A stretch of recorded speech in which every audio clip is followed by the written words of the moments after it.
Welcome back to the vehicles and tanks you never knew were in the movie Fury. After last week's episode you guys pointed out a lot of extra stuff in the comments and I enjoyed reading all of your takes on the movie. Some of you guys are extremely knowledgeable about so many different things and it's a joy reading all of it. Even if I don't comment, I do read them all.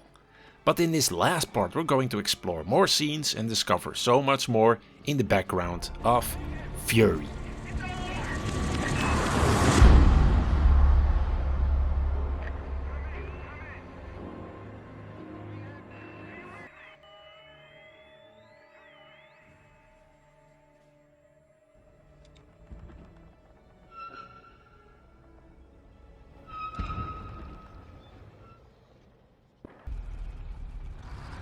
So after Fury takes the lead of the column, they find Baker Company. We see some of the same vehicles again, and in the background we also see another vehicle, and you guessed it, owned by Bruce Crompton, a German STKFC-7. And again it's in a beautiful condition, just like the other vehicles. We get more exposition on the mission and we almost see all of the tanks again, like Murder Inc. and Old Phyllis. Old Phyllis was a upgraded M4A176 and would later be destroyed by the Tiger. It's not known where the tank came from or what happened to it after the movie. Let's go.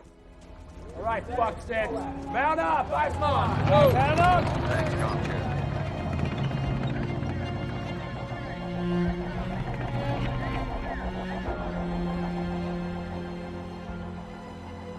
So the tanks set out to save the platoon that is pinned down by MG fire. We see some soldiers holding some interesting weapons like a German MP40 and an MG.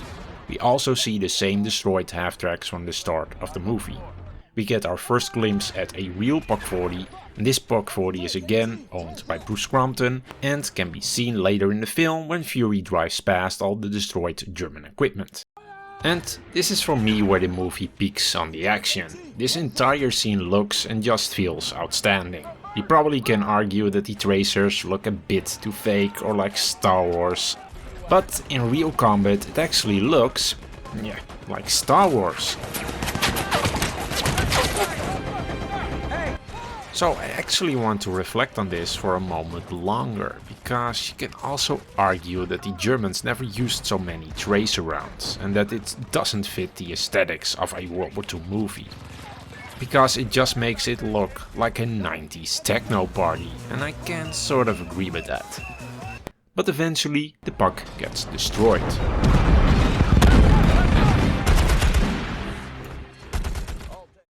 So after the battle you can actually spot a Pak-38 in the background. This Pak-38 would be used in some other scenes. You can clearly see it a few minutes later, and the same gun can be seen in the town battle, where it would be set up in the store window and knocked out again. There isn't much known about this Pak, but I think it's probably owned by the 2nd Battle Group reenactors that worked on this film. Because it seems this Pak-38 can be displayed as a destroyed gun, since the back of the breech is completely blown apart.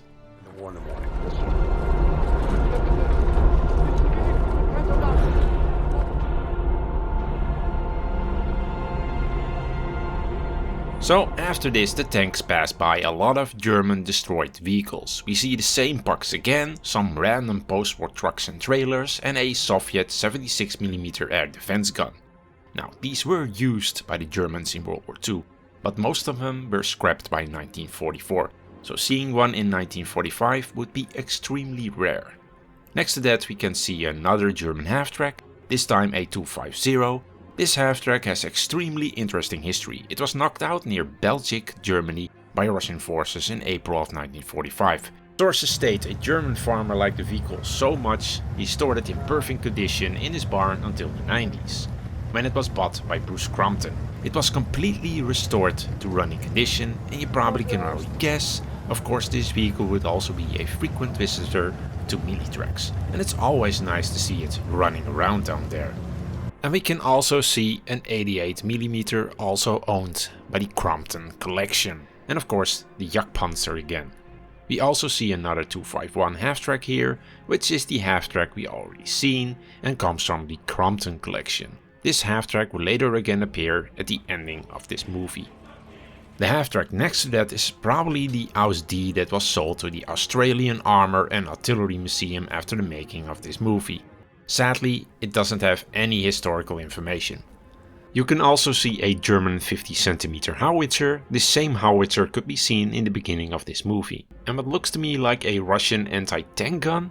A bit weird because it wasn't viewable in these shots before. It pretty much just appeared there. So from here they head out to the town, heavy battle ensues, Norm loses his girlfriend and we get to the selling point of this movie. You're clear, boy! So we're finally here, and for all the build-up and the promo videos and the excessive laughable mentions of accuracy, the next few scenes almost get nothing right and exclusively pander to stereotypes and myths. And all of this because the writers all wrote themselves into a stupid corner. In reality, Fury and his gang of tanks pretty much would have waited for backup in the town, and we would have never seen such a small convoy of vehicles. But it gets worse. Like I said in the beginning, Murder Inc. gets blown up. The turretless tank that was owned by the Combatant Combat Collection. But what happened to this tank? Now, sadly it was sold to a Russian museum and it's a shame they actually painted over the original Fury markings. But let's get back to Fury here. Everyone and their mom has already pointed out the lead tank would have been picked off first. And then the other tanks with the bigger guns. But Fury has that extra plot armor here slapped on there. So here we go. Fury is the lead tank and at a 76mm gun could have easily destroyed that Tiger. It would have had no problem in slamming through that frontal armor from this distance. So it makes no sense it would be still up and running. So after Murder Inc.'s plastic turret here goes flying in the air, we get to the only accurate thing in this entire sequence.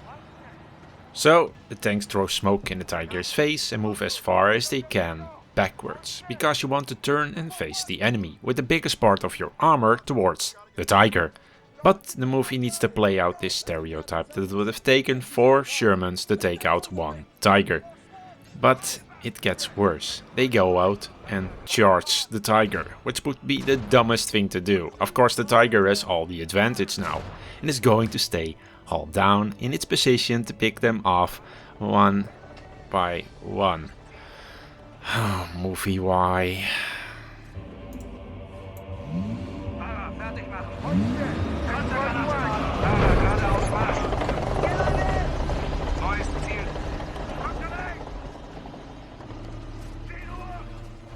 But as you can see, this is a real tiger. Yeah, okay, it's not.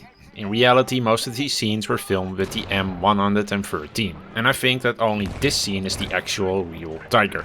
This was done because the Tiger was only there for 1 day. They actually made a special concrete road under the mud to drive it on back and forwards, and that's pretty much all it was allowed to do. I can admit that the effects team did an amazing job in making it look like a real Tiger. You can see in some shots that it's CGI, but for the most part it looks amazing and it makes you think, why would they have needed the real thing in the first place? Yeah, probably promotion, so they can say it's the first Tiger in a movie, which it isn't though. There's The Glory comes to mind and Le Nez Le Feu, which is a French film directed by Claude Pinotois, released in 1991.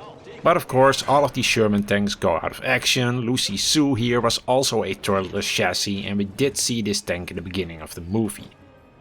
Sadly, there is no info on where these tanks are now. But let's get back to the movie. We're on this left. So, the 2 bigger guns missed their shot and Fury actually bounces a shot which probably would have taken out the Tiger, but okay. The Tiger also bounces a shot later on, so I guess they needed to balance out the retardation for this entire sequence? Then Fury needs to get around the Tiger, because Kelly's hero's logic? I have no idea anymore, it's pretty dumb. Okay, Fury and all the other tanks were the 75mm Sherman tanks, they needed to do this tactic, because they had no other choice. But these 2 vehicles right here were well into the range of each other to take each other out. But the Tiger dies and Fury goes on to do more illogical stuff.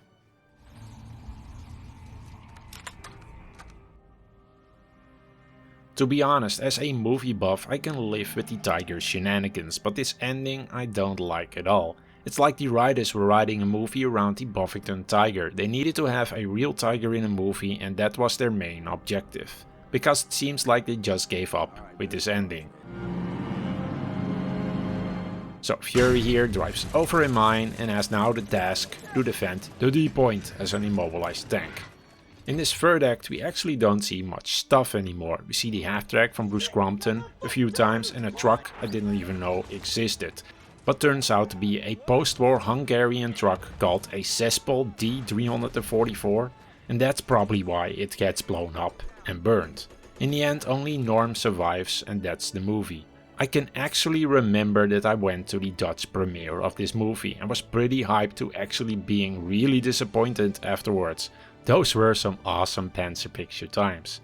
I hope you enjoyed this video. As you know, my channel has been under attack lately by YouTube and they completely removed my second channel for bogus strikes. So if you want to support this channel, have a look on Patreon. You will get that unfiltered tank content you want plus extra footage from all my other channels. And this was the best job I ever had. See you in the next one.